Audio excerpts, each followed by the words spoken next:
Assalamualaikum warahmatullahi wabarakatuh. Perkenalkan, nama saya Desiti Nurhidayah.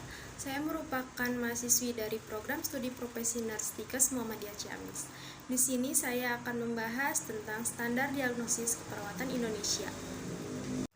Diagnosis keperawatan merupakan suatu penilaian klinis mengenai respon terhadap masalah kesehatan atau proses kehidupan yang dialami baik secara aktual maupun potensial.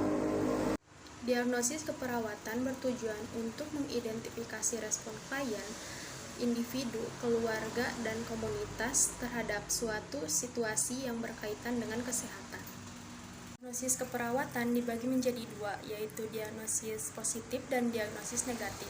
Diagnosis positif menunjukkan bahwa klien dalam kondisi sehat atau optimal, sedangkan diagnosis negatif menunjukkan bahwa klien dalam kondisi sakit atau beresiko mengalami sakit, sehingga penegakan dalam diagnosis ini akan mengarahkan pemberian intervensi yang bersifat penyembuhan, pemulihan, dan pencegahan.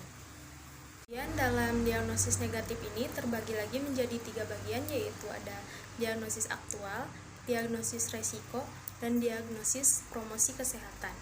Diagnosis aktual menggambarkan respon klien terhadap kondisi kesehatan atau proses kehidupan yang menyebabkan klien mengalami masalah kesehatan. Kemudian diagnosis resiko menggambarkan respon klien terhadap kondisi kesehatan atau proses kehidupannya yang dapat menyebabkan klien beresiko mengalami masalah kesehatan. Kemudian yang terakhir yaitu diagnosis promosi kesehatan menggambarkan adanya keinginan dan motivasi klien untuk meningkatkan kondisi kesehatannya ke tingkat yang lebih baik atau optimal. Kemudian ada komponen diagnosis keperawatan. Komponen diagnosis keperawatan meliputi satu masalah atau problem, kemudian indikator diagnostik. Masalah atau problem merupakan label diagnosis keperawatan yang menggambarkan inti dari respon klien terhadap kondisi kesehatan. Kemudian yang kedua yaitu indikator diagnostik, meliputi penyebab, tanda gejala, dan faktor resiko. Penyebab yaitu faktor yang mempengaruhi perubahan status kesehatan.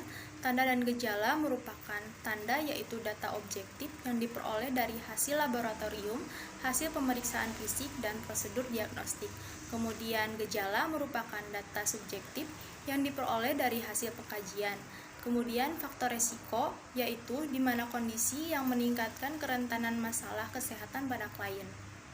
Kemudian proses penegakan diagnosis. Penegakan diagnosis dibagi menjadi 3, yaitu ada analisa data, identifikasi masalah, dan perumusan diagnosis.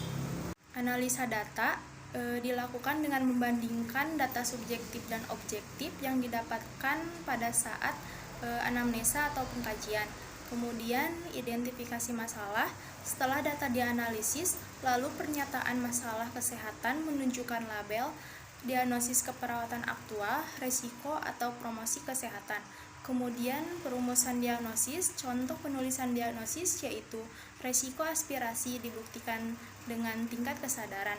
Kemudian contoh diagnosis yaitu hipovolemia berhubungan dengan kekurangan intake cairan, ditandai dengan nadi lemah, frekuensi nadi meningkat, turgor kulit menurun, mukosa bibir kering, kemudian volume cairan menurun. Sekian pemaparan standar diagnosis keperawatan Indonesia dari saya. Wabillahi taufiq wal hidayah. Wassalamualaikum warahmatullahi wabarakatuh.